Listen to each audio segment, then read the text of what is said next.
Assalamualaikum warahmatullahi wabarakatuh. Perkenalkan, nama saya Sinta Dewi Maharani dari kelas HK21A1 NIM 442110196 Prodi Hukum Universitas Pelita Bangsa. Di sini saya ingin menjelaskan tentang alasan pentingnya mempelajari pendidikan kewarganegaraan sebagaimana dijelaskan oleh Prof. Dasim Budimansyah. Alasan yang pertama adalah alasan historis. Mengambil pelajaran dari catatan sejarah, Karno pernah mengatakan bahwa tingkatan pertama dari revolusi kita adalah fase kemerdekaan atau liberation. Sebuah hal menurutnya lebih mudah, persoalannya hanya satu, pro atau kontra penjajahan. Selain itu, pada masa kemerdekaan, idealisme membumbung tinggi. Situasinya amat berbeda pada tingkatan kedua revolusi, yakni tingkat membina bangsa yang sedang kita jalani sekarang ini. Pada tahap ini, biasanya idealisme agak luntur, dan ekosentrisme biasanya makin tumbuh. Oleh karena itu, pendidikan kewarganegaraan diperlukan sebagai wahana membina bangsa atau nation building.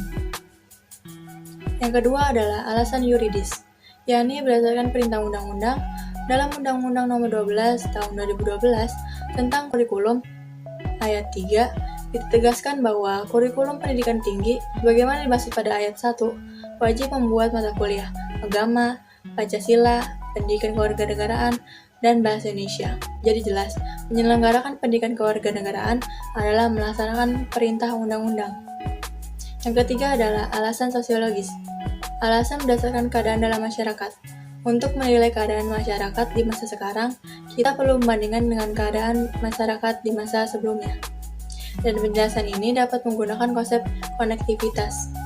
Usaha untuk mengembangkan konektivitas tidak cukup hanya mengenakan infrastruktur keras saja, seperti jalan, jembatan, transportasi, bangunan, dan lain sebagainya. Melainkan juga harus disertai infrastruktur lunak, seperti pendidikan, budaya, agama, nilai karakter, dan lain sebagainya. Di masa modern ini, kita memiliki infrastruktur yang jauh lebih baik. Dengan kehadiran moda transportasi darat, laut, udara, telematika, dan media digital. Namun, akhir-akhir ini rupanya terjadi pelemahan infrastruktur lunak dan menimbulkan diskoneksi. Inilah alasan sosiologis perlunya pendidikan kewarganegaraan, yakni mendidik kembali generasi muda agar benar-benar dapat menggunakan kecanggihan konektivitas fisik dengan baik.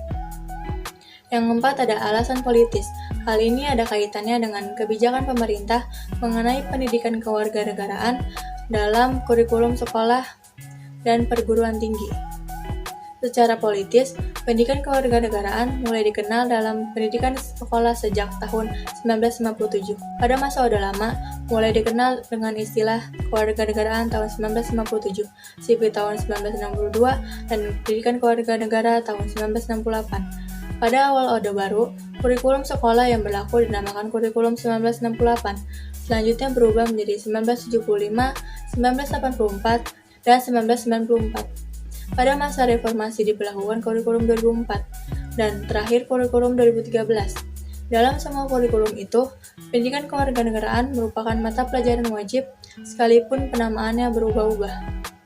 Di perguruan tinggi, pada mulanya dikenal mata kuliah pendidikan kewirausahaan sejak tahun 1973-1974. Tujuannya menimbulkan kecintaan pada tanah air. Selanjutnya, dalam Undang-Undang Nomor 12 Tahun 1989 tentang Sistem Pendidikan Nasional, pendidikan kewirausahaan merupakan bagian dari pendidikan kewarganegaraan. Dan pada tahun 1995, mata kuliah berubah menjadi pendidikan kewarganegaraan sampai sekarang. Itulah alasan penting mempelajari pendidikan kewarganegaraan menurut Prof. Dasim Budimansyah. Sekian dari saya, kurang lebihnya mohon maaf. Wassalamualaikum warahmatullahi wabarakatuh.